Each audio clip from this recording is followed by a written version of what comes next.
Alright, welcome back to our channel. Ito muli sa RP Max Vlog. Sa Mega Love shoutout po sa ating lahat guys, mga kaibigan, mga kapatid, mga kalingap. Isang mapagpalang araw po sa ating lahat. Good morning, good afternoon, good evening as always, kung nasaan man po tayong sulok sa mundong ito. Okay, so gawan po natin ng konting reaction guys. Itong vlog po ni Kalingap Rab kung saan nagkita-kita po ang apat na beneficiary ng Team Kalingap. Mga binavlog po ni Kalingap Rab na masisipag, magaganda at mababait. Okay? So, gawan po natin ng konting reaction bagamat medyo late na po ito dahil marami na po ang nag-reaction ito. Maraming salamat doon sa mga manonood pa rin kahit medyo late na itong reaction ko. Bago po natin gawa ng reaction, ito panoorin muna natin sandali. Yan po yung request ng mga viewers natin. Yan, kawayan yung mga viewers. So, anong masasabi mo, Rachel, na nakita mo na si Joy, kasi first time mo nakita si Joy? Masaya ako nakita ko sila, tsaka nakilala din. Kasi, malaking, karangalan din na makilala sila. Makilala kami dahil tinulungan kami kay Rab. And lahat na, masaya naman. Masaya. Yung feelings niyo, same lang na proud kayo na lahat kayo magkakasama ngayon. At isa rin kayo sa mga tinutulungan ni Kalingap Rab. So, ano masasabi nyo kay Kalingap Rab na sama-sama kayo ngayon?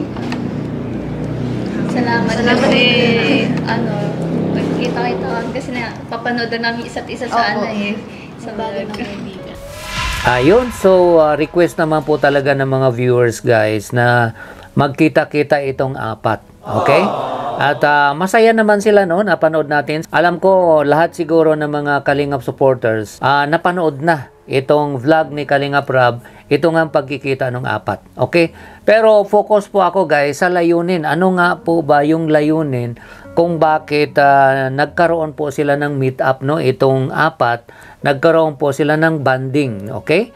So ano po ba ang pinakalayunin ni Kalingap Rab? Bakit ginawa po niya ito? Unang-una, request po talaga ng mga viewers yan. Okay? So ito po guys, panoorin po natin yung mga paliwanag po ni Kalingap Rab kung bakit ginawa po niya ito. Bakit sumang-ayon po siya sa request po ng viewers. Okay? Ito po yun. So ngayon, isa sa mga request, actually, number one request ng mga viewers natin. So, po natin compare negative way. Ayun, so yun po yung pinakalayunin guys, binanggit po ni Kalingap Rab kung bakit ginawa po niya itong nagkaroon po sila ng banding, no? Yung apat na beneficiary na tinutulungan ng Team Kalingap na may mga hitsura po talaga, mababait, masisipag at deserve po talagang tulungan, no? Hindi lang naman po sila, lahat naman po deserve na tulungan, kaya nga po sila tinulungan. Yun nga lang, ito kasing apat na ito, especially itong tatlo, no? Si Dara bago pa lang yan, especially itong tatlo, si Rachel, si Erica at saka si Joy, nagkakaroon po talaga sila ng mga fanatics group, no? Kaya medyo nagkakaroon ng parang grupo-grupo o kanya-kanyang supporters. At ang masama pa doon, karoon na nga po ng bashing, no? Yung mga supporters sa kabila, binabash na itong idol naman ng kabila. Okay? So para ma-avoid nga ito o para mawala na kaya sumang-ayon si Kalingap Rab sa request ng mga supporters, mga nag-suggest po sa kanya na kung pwede magkaroon po ng pagkakataon na itong apat, no, sinama na po si Dara, na magkakaroon po ng meet up Okay? At dito nakita natin na pinagbigyan ni Kalingap Rab. So yun po ang purpose doon. So yun po yung isa sa mga layunin doon. Okay? Wala nang grupo-grupo, suportahan po natin pareho. Kung ikumpara man natin, sabi nga ni Kalingap Rab, i-compare natin yung mga positive aspects, Hindi yung mga negative ng isa, sisilipin natin. Okay? Papalakihin. And then sasabihin natin, mas maganda yung sa amin, mas magaling ang sa amin, kumpara ng idol nyo. Doon po kasi nag-umpisa yung problema na nagkaroon na po ng parang separation. At pagka nagkaroon na po ng bashing, bumabalik po, no? Napupunta na po kay Kuya Val at Kalingap Rab. Pagka talagang tumindi po yung bashing, napupunta na po sa kanila. Naapektuhan na po sila. Kaya nga po dito, inumpisa na po ni Kalingap Rab, ginawa ng paraan na nagkaroon ng meet-up, nagbanding ang apat para makita po natin na sila mismo nagkakasundo.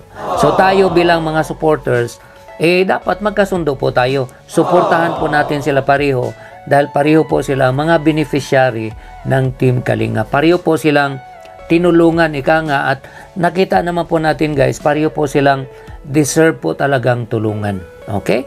Pagdating naman po sa beauty, pareho po silang magaganda. Sabi nga po nila, beauty is in the eyes of the beholder. Okay? So, maring sa tingin ko, mas maganda si ganito. Sa kanya naman, ang mas maganda si ganito. So, nasa tao po yan. Pero pareho po silang maganda. Okay?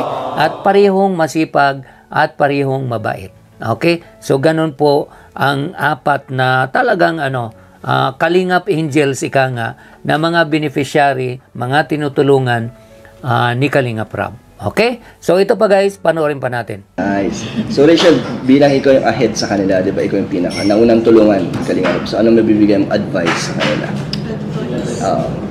Ano yung mga na-experience mo sa Kalingap? Since ikaw na yung pinaka matagal na Ano na lang, ang laging tinuturo lang sa akin nila Kuya Rob, maging humble lang lagi. Yung kung ano ka dati, dapat ganun pa rin. Ganun. So nagbigay na si Rachel ng advice, no? Sa kanila bilang isang first, yung nauna sa kanila na beneficiary natin. Ikaw naman Joy, sa tingin mo, ano yung may advice mo sa bawat isa? Siyempre may kanya-kanya naman tayong di ba? Mga personality.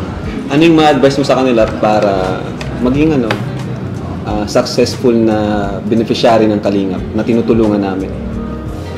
Yung lang. Kasi ang sagot niya kanina, di ba? Maging humble lang palagi, which is tama naman, no? Ikaw naman, sa'yo, ano naman sa'yo? Magtiwala lang tayo sa sarili natin na kaya natin lahat ng mga pagsubok, tapos yung lahat na natatanggap natin blessings, unang-una natin papasalamatan ang Diyos. Ikaw naman Eric, ikaw man Dara, ano naman yung para sa'yo sa sarili mo? Paano mo tawag dyan? Ano yung may advice mo naman sa kanila bilang isang beneficiary din ng Kalingap? Mag-aral po ng mabuti para po makakuha po natin ang pangarap natin sa buhay. At tiwala lang po sa sarili at sa Panginoon. So kay Dara, mag-aral, kay Joy, magtiwala sa sarili, and kay naman, be humble. Ikaw naman Erica, ano naman sa'yo? Para sa'yo, paano ka maging, tawag siya, paano mo magagantihan ang Kalingap? Parang ganun. Paano ka makaganti sa kanila, sa mga naitulong ng Team Kalingap sa inyo? Tama yung mga sinabi nila maging humble lang, huwag kakalimutan ko sa nagsimula, mag-aaral na mabuti, di ba? Ikaw naman, para sa'yo. Pwede naman din yung kung nasabi na nila, okay lang naman. Abang po. Mas pinaganda niyo pa. Kung paano tayo nakilala ng mga tao nila Kuya Rob, kung ano tayo hanggang muli, huwag tayo magbabago, tsaka napakabait lang para more blessings, at tsaka tiwala sa sarili para ma-achieve yung goal natin sa kanya-kanyang buhay. Yeah. Salamat. Dito po guys, napapansin natin, no, sa meet up nila o dito nga sa banding nila, mas sanay po si Rachel sumagot, no, at parang mas matured siyang tingnan, no. Siguro dahil sa apat po kasi siya yung mas nauna at mas sanay siya din sigurong sumagot dahil nga nagba-vlogging naman po siya. Okay? So nagmukha po siyang parang siya yung ate, pero ang ate po sa kanila si Erica. Okay? So marami nang pinagdaanan si Rachel, ika nga, no, napabas po ito, umiyak na ng umiyak dahil sa tindi talaga ng bashing, at kaya naman siguro nag-grow kung paano nga lumaban, no, sa mga bashers. Kaya napapansin natin na ganun siya ka-mature, ika nga, kung sumagot dahil sa kanyang pinagdaanan. At syempre okay naman po yung mga sagot ni Erica, ni Joy, no, at nakita nga po natin guys, naiyak pa si Joy ng kininto nga yung kahirapan na naranasan nila. At si Dara naman, no, dahil nga po sa kanyang situation, kung saan sila lang po yung nandoon sa bundok, sila ng kapatid niya. Kaya sa apat yata siya yung pinakamatapang. So abangan po natin guys, no, sa sunod na pagkakataon kung saan magkaroon uli ng meetup at may isasama na si Kalinga Prab na iba, especially si Rina, at kung sino pa na gusto niyang isama, at baka mas marami pa ang viewers, hindi lang 72,000, kasi nga dito sa premiere ni Kalinga Prab, noong pinremiere po niya itong meetup ng apat, ay matindi po talaga, no? Breaking the record po talaga. 72,000 live viewers sa time na yon. Okay? So maganda po itong ginawa ni Kalinga Prab kung saan pinagbigyan po niya ang request ng mga viewers na magkaroon ng opportunity nga itong apat na binavlog nga niya na talagang mga trending po talaga o mga viral po talaga. So yun lang po guys ang ating kunting reaction. Huwag niyo pong kalimutan ay like itong reaction na ito. At sa mga bago lang po sa aking munting channel, huwag po nating kalimutan ay subscribe. At huwag po nating kalimutan suportahan ang ating ama ng Kalingap na si Kuya Val Santos Matubang, Kalinga Prab, and Atid na Vlogs. At bago ko po i-end itong video na to, meron lang akong isa-shoutout.